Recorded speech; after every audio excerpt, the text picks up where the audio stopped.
Someone tell me what happened before the 37th minute because I just watched Leeds celebrating like they won the Premier League, and good for them. They haven't beaten us since when, and they're facing relegation.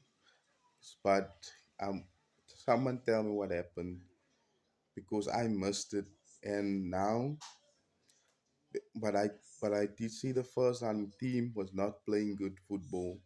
United was not playing good football, guys.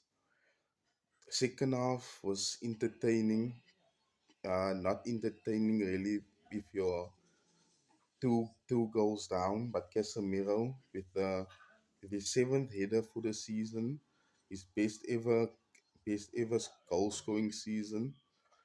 Bruno Fernandes, the mad scientist, giving up putting Leeds under major pressure. But it was a good game, guys. Would have been better with the win, 3 points above Aston Villa, but we're still in third place.